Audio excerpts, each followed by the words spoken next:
Bonjour à tous, merci de m'accueillir aujourd'hui pour cette 9e rencontre spatiale radio amateur. Je suis Adrien Chevrier, je suis étudiant à l'ENSI. Donc c'est une école d'ingénieurs qui est rattachée à l'Université de Limoges. Je viens un tout petit peu de la part de monsieur Sylvain Vallat. Avec mon collègue Simon Damers, nous avons travaillé sur le projet Plan B CubeSat Terrarium et en particulier donc sur commencer à réfléchir à l'élaboration de la partie électronique, même si on est vraiment pour le moment au tout début, il y a beaucoup de travail à faire. Donc je vous présenterai d'abord la mission Plan B et ses acteurs, de manière générale. Je ferai un focus sur la partie électronique ensuite avec le matériel d'un côté, le logiciel ensuite, et ce qu'il faut envisager pour la suite du projet, tout le boulot qui reste à faire, et Dieu sait qu'il y en a. Donc la mission Plan B, elle est organisée par une ONG qui s'appelle The Spring Institute for Forests on the Moon. Elle est basée dans le Cantal et elle est présidée par Madame Louise Fleischer. Donc les travaux de cette ONG, ils ont pour but à terme d'être en capacité de développer la biodiversité dans l'espace, que ce soit dans des stations en orbite ou alors sur d'autres astres comme la Lune, mais avec la particularité d'utiliser des méthodes passives, que ce soit pour la gestion de la température ou de la luminosité par exemple. Et c'est justement le but de la mission Plan B, c'est de caractériser d'une part l'environnement orbital donc pour un micro-écosystème, donc qui sera dans un terrarium, ce terrarium dans un CubeSat 3 unités, envoyé en orbite basse, et en même temps de valider du coup l'utilisation de ces méthodes de gestion passive et qui reposeront notamment sur le développement en cours d'un matériau qui permettra à la fois de protéger le vivant des rayonnements électromagnétiques et aussi de réguler la température. Et à côté, le but c'est aussi d'avoir une approche la plus open source possible, que ce soit donc au niveau des résultats, de simulation, de la démarche et évidemment logiciel et du matériel. Ce qui est aussi intéressant, c'est que c'est une collaboration entre plusieurs écoles d'étudiants. Donc il y a eu deux groupes cette année de l'ESTACA, l'école patronale d'ici, qui sont occupés d'une part de déterminer les paramètres orbitaux nécessaires au développement de la vie. Donc ils déterminaient qu'une orbite SSO à 550 km d'altitude faisait l'affaire. Et ils ont aussi fait des simulations thermiques pour valider l'utilisation justement de certains matériaux pour protéger le terrarium, en tout cas des matériaux au niveau de la structure extérieure du CubeSat. Un autre groupe de l'ESTACA qui lui s'occupait de la partie passivation, donc comment rendre entre guillemets inoffensif le satellite au moment de la mise en orbite et au moment de la fin de vie. Donc ils ont étudié les réglementations en vigueur en Europe et en France et aussi commencé à concevoir un circuit donc, pour la passivation. Et donc nous dans tout ça à l'ENSI, ce qui nous était demandé de faire c'était une preuve de concept, du moins simplement pour la partie mesure, pour faire du monitoring du terrarium, mesurer l'efficacité de la photosynthèse des plantes et aussi mesurer leur stress, et après faire la transmission, du coup, par radio. Donc c'est des techniques qui se reposent pour l'efficacité de la photosynthèse sur de l'imagerie. Donc on va utiliser une caméra, et ça fait partie des difficultés qu'on a aussi pour la transmission, je vous en parlerai après. Donc voilà une vue d'ensemble du CubeSat. Les étudiants de l'ESTACA ils ont décidé d'utiliser en fait de la MLI donc, sur les parois latérales pour protéger le terrarium, et ce qui serait idéal, ce serait d'avoir une face exposée en fait avec du verre, donc borosilicate, et cette face orientée nadir, donc vers la Terre. Donc ça veut dire qu'après au niveau du système électronique, au début on n'était pas sûr si on allait avoir besoin d'un système de contrôle d'attitude, du coup il y en aura besoin. Après on peut en avoir besoin aussi pour d'autres sujets, notamment pour les communications. Mais donc nous, avec Simon, c'est vraiment concentré simplement sur la partie payload, ou charge utile avec le terrarium, l'ordinateur de bord et la partie communication. Et on a laissé de côté, mais même si c'est très utile du coup, la partie contrôle d'attitude et gestion de l'énergie électrique. Oh, j'ai passé 2 slides. Donc ça c'est une vue assez grossière du système électronique. Donc vous avez un petit spoiler ici, mais on utilise la carte Spino en émission-réception, qui s'intègre très bien d'ailleurs dans la... Mais j'en dirai quelques mots tout à l'heure dans la preuve de concept. Donc voilà, on a simplement la chaîne, capteur, ordinateur de bord, et avec la Spino et donc les antennes. Et donc on communique majoritairement en bus I2C. Et derrière, mon ami du coup Simon, il a commencé à splitter la logique I2C avec un autre bus pour transmettre les paquets. Pour moi c'est du UART, mais à terme on utilisera probablement un bus CAN pour communiquer entre les microcontrôleurs.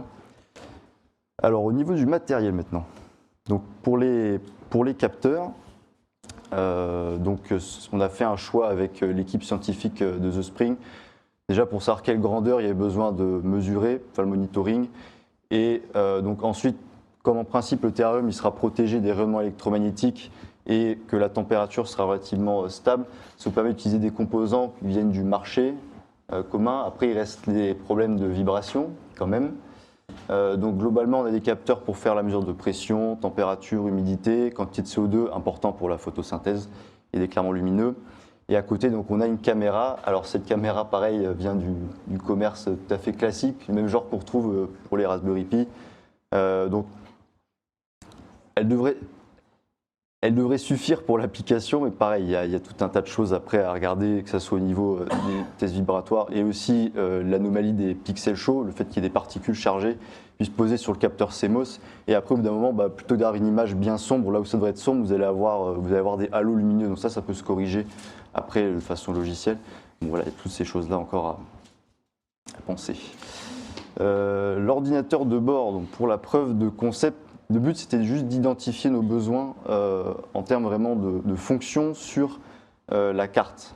C'est-à-dire que comme on a une caméra, on a besoin de faire du traitement d'image, ça peut être une tâche très gourmande pour les microcontrôleurs. Et donc l'intérêt, c'était de chercher des solutions adaptées pour ça. Donc c'est pour ça que là, pour nos tests, on utilise un ESP32P4. Donc encore une fois, ce n'est pas du tout fait pour aller dans l'espace. Si je compare par exemple avec la carte Spino, il n'y a pas de correction d'erreur intégrée dans la mémoire. Donc, notamment dans la ROM pour la carte Spino, mais là il n'y en a pas du tout. Et bon, c'est pas tolérant en radiation non plus. Mais à côté de ça, il y a un processeur architecture RISC-V qui est cadencé à 360 mégas. C'est à peu près le genre de fréquence de fonctionnement qu'on retrouve sur des ordinateurs de bord vraiment du marché. Je parle des ARM par exemple Cortex M7 qui sont cadencés à 400 mégas pour certains. Et il y a aussi, donc, il y a beaucoup de RAM, c'est bien pour les images, beaucoup d'interfaces, Buscan, UART, I2C, SDIO pour intégrer une carte SD. Et il y a surtout un ISP, Image Signal Processor. Donc c'est un petit ASIC, un petit circuit intégré qui permet de faire, qui est vraiment dédié au traitement des images. Donc ça peut être faire du filtrage, ça peut être faire du découpage, des rotations et surtout aussi de l'encodage et de la compression.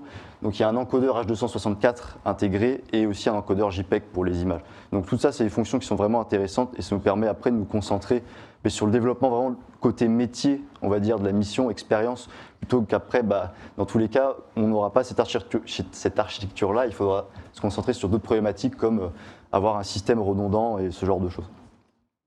Et donc la carte Spino qu'on utilise en émission-réception, alors il n'y a pas de problème pour ce qui est de l'intégration, le logiciel fonctionne très bien. Donc comme je disais, Simon a simplement appliqué une petite modification sur le mode payload pour splitter la logique entre I2C et UART pour les paquets, même si encore une fois ce ne sera pas du UART qui sera utilisé derrière. Voilà, alors franchement, nous, notre objectif, ça serait, même si c'est sûrement trop grand, mais de développer aussi une carte pour l'ordinateur de bord sur le même modèle avec layout open source, logiciel open source. Mais c'est une tâche qui est vraiment fastidieuse et bon, nous, évidemment, à 2 étudiants, on n'allait pas s'y atteler en quelques mois. Quand on voit que le Latmos, c'est dans des projets sur plusieurs années pour réaliser des cartes aussi, pour faire les mesures au niveau de la charge utile. Donc c'est sûr que par ordinateur de bord, on n'allait pas y arriver en quelques mois. Mais en tout cas, ça serait vraiment chouette. Et donc la carte Spino fonctionne très très bien. Simplement, pour la transmission des images, évidemment, c'est super compliqué dans le sens où on a des temps de transmission qui sont très très longs. Pour 500 kilooctets, on passe le quart d'heure facilement. Donc voilà, il y a ces problématiques-là après en réception à travailler. Donc maintenant, au niveau du logiciel, donc comme on va changer de plateforme, le but c'est d'utiliser des composants open source le plus possible et cross-platform. Donc par exemple, on a un petit système d'exploitation FreeRTOS qui est très connu, léger, open source et portable. Ça permet de paralléliser, en tout cas de faire du multitasking. On va avoir plein de petites tâches qui tournent en pseudo-parallèle, donc très très intéressant. On a aussi un système de fichiers qui a été créé par ARM qui s'appelle LittleFS. Donc c'est un petit système de fichiers intéressant dans le sens où déjà pour tout ce qui est support sur les flashs, il y a du wear leveling intégré. Donc ça permet en fait de répartir l'écriture des fichiers correctement pour pas toujours user les mêmes cases mémoire en fait, en gros sur la mémoire. Et puis donc il est fail-safe, s'il y a une coupure d'alimentation, il y a moins de chances par rapport à un système de fichiers FAT par exemple que le système soit corrompu. Et il est portable aussi. Et puis donc après pour le logiciel on a fait des drivers, des pilotes, pilotes utilitaires pour interagir entre capteurs OBC et Spino et commencer à faire une couche d'abstraction pour faciliter la migration derrière, parce que si on commence à écrire tout pour le SP32 uniquement, après on va souffrir quand il va falloir changer de plateforme. Donc voilà une vue d'ensemble globalement du logiciel de démonstration en tout cas. Donc bon, il y a des tâches qui font l'acquisition des mesures des capteurs. une tâche qui interagit avec la sortie, deux tâches pour les sorties de l'ISP. Et ensuite, on a un système de queue, on a des tâches qui forment les payloads pour les capteurs, pour les images, les vidéos. Très bien. Et ensuite, tout ça va dans des queues et on a une tâche en fait qui après impacte tout dans notre système de paquets que je vais vous présenter juste après et qui envoie la Spino. Et on a un système, on va dire, symétrique dans l'autre sens avec un mini routage pour soit demander à la mémoire de ressortir une donnée qu'on n'aurait pas reçue par exemple, ou alors de process une instruction. Donc ça, c'est le protocole qu'on a conçu, il est assez simple dans le sens où on voulait faire de la correction d'erreurs, mais on ne pouvait pas implémenter des systèmes comme c'était présenté tout à l'heure de read-submod par exemple, ce genre de choses. Mais nous, on utilise un système assez archaïque. Donc en gros, les champs qui sont importants ici au niveau charge utile, c'est le DCT, donc c'est ce qui permet d'indiquer en gros qu'est-ce qu'il y a dans la payload, c'est de la vidéo du capteur. Ensuite, on a un adressage si on segmente les données et la vraie charge utile sur 48 octets. À chaque fois que vous recevez le paquet N, dans ce qui s'appelle la XOR part, en fait vous avez le XOR de la partie rouge du paquet N-31, N-15, N-7 et donc N-3. Donc à chaque fois, si jamais vous n'avez pas reçu un de ces messages, si vous avez tous les autres, vous pouvez corriger. Évidemment, ça ne marche plus quand on en a plus qu'un. Donc après, ce qu'on utilise, c'est un buffer circulaire. Et donc au fur et à mesure, on peut corriger en fait les erreurs. Et pour le moment, on est en train de le tester, donc je n'ai pas des chiffres concrets à vous donner de combien d'erreurs on corrige. Mais pour ça, on a un logiciel de test. Donc pour le coup, ça n'a pas été fait en Java, c'est vrai que ça aurait été une bonne idée par rapport pour corriger JOSAT. Mais bon, là, ça a été fait en Python. C'est globalement un moniteur série sous stéroïdes. Donc après, on peut faire des tests, envoyer des trames. Et on a en temps réel les trames qu'on reçoit, celles qui n'ont pas été reçues en rouge et celles qui sont corrigées en bleu. Voilà. Et puis donc, pour la suite, déjà finir l'application de démonstration, la documentation, tout ce qui est lié au développement. Mais derrière, il va falloir prendre une direction très claire sur qu'est-ce qu'on décide de faire par rapport à l'ordinateur de bord. Est-ce qu'on part sur une solution vraiment open source? Dans ce cas-là, il va falloir compter sur plusieurs années de développement, probablement. Quelles équipes on met derrière? Quelles personnes? Il faut des experts dans le domaine des CubeSats, puisque nous, étudiants, on a peut-être la motivation, mais on n'a pas les connaissances nécessairement, même si on s'est renseigné. Puisqu'il y a beaucoup de documents de recherche et il y a eu des missions en France et donc voilà, pareil pour les autres cartes, que ce soit gestion de l'énergie et contrôle d'attitude, il y a beaucoup de travail à faire à ce niveau-là et donc il faut qu'on prenne une décision derrière pour la suite avec The Spring notamment. Voilà, mais je vous remercie et si vous avez des questions, n'hésitez pas.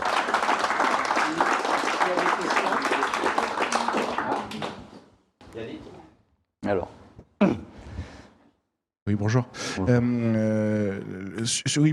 c'est une question / commentaire sur l'aspect de descente de l'image, d'une image de typiquement 500 kilo-octets, ce qui fait déjà une belle image.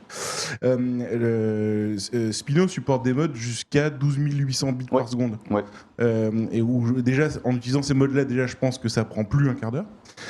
Et l'autre sujet, c'est quand on a besoin de descendre des volumes comme ça. En général, ce qu'on est obligé de faire, c'est de passer sur une deuxième plateforme radio. C'est-à-dire qu'on garde une plateforme TMTC type Spino, GFSK, ouais. etc. Des choses qui permettent d'avoir une certaine robustesse et une consommation faible en réception pour du contrôle de mission. Pour descendre du volume plus élevé, typiquement des choses en bande S. Voilà, et là, les modulateurs, comme ce qu'a pu montrer à Lanière, par exemple, avec son émetteur qui ne fait pas récepteur, qui est juste émetteur pour BPSK, QPSK, qui permet de descendre des débits élevés, ça commence à prendre du sens.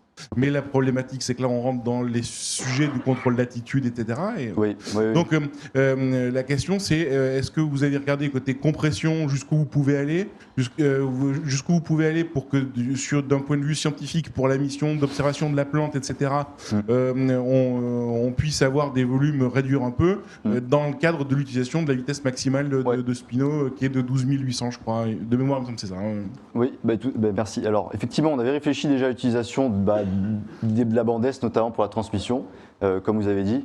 Et après, donc, au début, les scientifiques nous avaient dit, OK, nous, on veut une image de 1024 par 1024. Après, compression JPEG, ça peut aller. Donc, on était parti là-dessus au début. Et c'est vrai que ça commence déjà à faire lourd, finalement. Donc là, on va voir avec eux si est-ce qu'on peut réduire la résolution, jusqu'à où. Est-ce qu'ils ont besoin de la couleur? Et ils ont besoin de la couleur. Alors justement, c'est vrai que j'en ai pas parlé. En gros, ce qu'ils cherchent à mesurer pour l'efficacité de la photosynthèse, alors c'est tout petit, mais ça s'appelle le Green Index. Donc vraiment, c'est directement sur l'image, voir la couleur. Hein. En fait, vraiment, si c'est bien vert ou pas vert. Enfin, je schématise, mais... Ça veut dire que vous êtes obligé d'éclairer aussi avec une température de couleur connue pour pouvoir avoir une mesure de... Voilà, il y a ça, et il y a aussi avoir une carte, une carte, un papier pour dire ça c'est telle couleur, ça c'est telle couleur. Et il y a aussi le problème, comme je disais tout à l'heure, des pixels chauds et du fait qu'il faut faire du filtrage aussi ça, parce que ça peut vraiment créer des halos qui perturbent vraiment la couleur. Donc c'est pour ça que je disais, on est encore très très loin d'avoir quelque chose de solide, hein, ça c'est sûr. Mais après, on a réfléchi à toutes ces problématiques-là, effectivement. Et là, le but, c'est qu'on rédige un rapport et on essaie de faire l'état de tous les problèmes qui existent. Et finalement, après, qu'est-ce qui pourrait être mis en œuvre pour que ça soit pris en charge, sans avoir la prétention de nous avoir fait quelque chose qui soit vraiment solide. Encore une fois, il faut des personnes qui sont vraiment spécialisées dans le domaine, surtout pour les CubeSat. Nous, on n'a pas cette connaissance-là, on n'a pas l'expérience. Comme au Latmos, par exemple, il y a cette expérience typiquement. Et nous, on n'a pas eu ça. Donc, typiquement, l'image de 500 kg en mode 4G FSK, etc. Si vous mettez une redondance d'un facteur 2, ouais. puisque c'est à peu près de ce que vous avez travaillé, j'ai l'impression, c'est à peu près 2 minutes l'image. D'accord. Bon, déjà, ça passe, vous en descendez plusieurs par orbite, mais est-ce que ça peut compresser plus? Est-ce que ça peut... Alors voilà, il faudrait qu'on cherche, malheureusement, c'est un petit peu la fin, mais c'est sûr qu'il faut explorer ce genre de possibilités.